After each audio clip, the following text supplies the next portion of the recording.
आइए प्रश्नावली के प्रश्नों को हल करते हैं। काफ़ी आसान प्रश्न है। वृत्त का केंद्र वृत्त के डैश में स्थित होता है। दो ऑप्शन है यहाँ पर, बहिर्भाग यानी कि बाहर, अभ्यंतर यानी कि अंदर। तो रिक्त स्थान में क्या आएगा, खाली स्थान पर क्या आएगा? वृत्त का केंद्र तो अंदर होता है ना, इसलिए क्या आ जाएगा, अभ्यंतर। अगला प्रश्न है, एक बिंदु जिसकी वृत्त के केंद्र से दूरी त्रिज्या से अधिक हो। तो देखिए, जब त्रिज्या से ज़्यादा जब दूरी हो जाएगी तो बिंदु कहाँ रहेगा, वृत्त के बाहर रहेगा। इसलिए इसका सही जवाब क्या हो जाएगा, बहिर्भाग। तीसरा प्रश्न बिल्कुल सीधा एवं बिल्कुल आसान प्रश्न है। इसकी चर्चा हम लोग कई बार कर चुके हैं। इसका क्या जवाब होगा, आप लोग सभी जानते हैं। इसका जवाब होगा व्यास।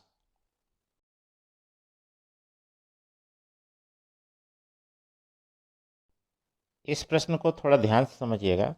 कह रहा है एक चाप ऐसा है जिसका सिरा व्यास का सिरा है। मतलब मान ली ए बी चाप है और ए बी व्यास है। तो इस स्थिति में चाप क्या हो जाएगा, एक विशेष प्रकार का चाप होगा जिसे हम लोग क्या कहेंगे, अर्धवृत्त।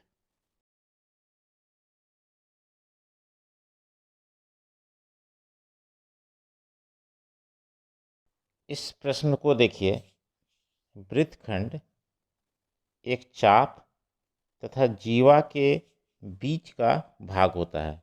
तो खाली जगह में क्या आ जाएगा, जीवा।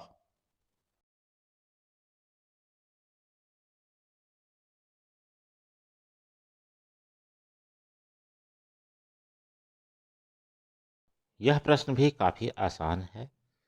हम लोग इस बात की चर्चा कर चुके हैं कि एक वृत्त जिस तल पर स्थित होता है उसे तीन भागों, अभ्यंतर, वृत्त एवं बहिर्भाग यानी बाहर के हिस्से में विभाजित करता है।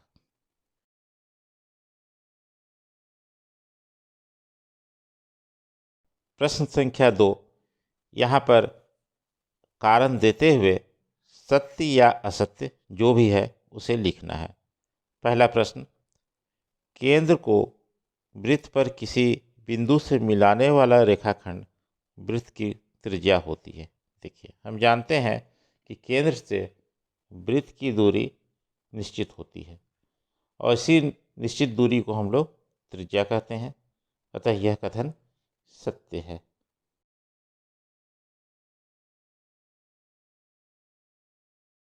अगला कथन है, एक वृत्त में समान लंबाई की परिमित जीवाएं होती है। यानी कि अगर कि किसी वृत्त में आप 10 सेंटीमीटर का एक जीवा खींच लिए तो 10 सेंटीमीटर की जीवाएं इसमें निश्चित संख्या में होगी। यह कथन सही नहीं है, क्योंकि 10 सेंटीमीटर की अनंत जीवाएं आप खींच सकते हैं। 10 सेंटीमीटर ही नहीं, किसी भी लंबाई की अनंत जीवा खींच सकते हैं। इस कथन को ठीक से समझते हैं। यदि एक वृत्त को 3 बराबर भागों में बांट दिया जाए तो प्रत्येक भाग क्या होगा, 1/3 होगा। और दीर्घचाप होने के लिए कितना होना चाहिए, आधा से ज़्यादा होना चाहिए, जो कि यहाँ नहीं हो रहा है। अतः यह कथन भी असत्य है।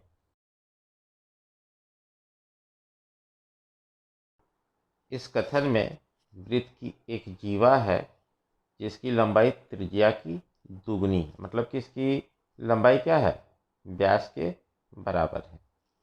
तो वह जीवा जिसकी लंबाई व्यास के बराबर होगी वो खुद व्यास ही होगा।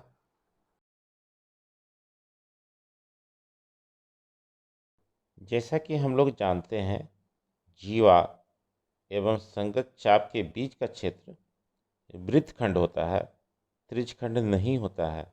अतः यह कथन असत्य है। यहाँ पर हमें यह समझना है कि समतल आकृति क्या होती है। वैसी आकृति जिसमें केवल लंबाई और चौड़ाई हो उसे हम लोग समतल आकृति कहते हैं। जिसमें लंबाई चौड़ाई और ऊंचाई तीनों हो उसे ठोस आकृति कहते हैं। उदाहरण के लिए गोला एक ठोस आकृति है, घन एवं घनाभ एक ठोस आकृति है, जबकि वृत्त, चतुर्भुज इत्यादि समतल आकृति है। प्रतिदिन क्लास शुरू होने के पहले जारी किए गए वीडियो को ज़रूर देख लें। इससे आप बेहतर ढंग से कॉन्सेप्ट को समझ पाएंगे। आप सभी का धन्यवाद। बने रहिए क्लास में।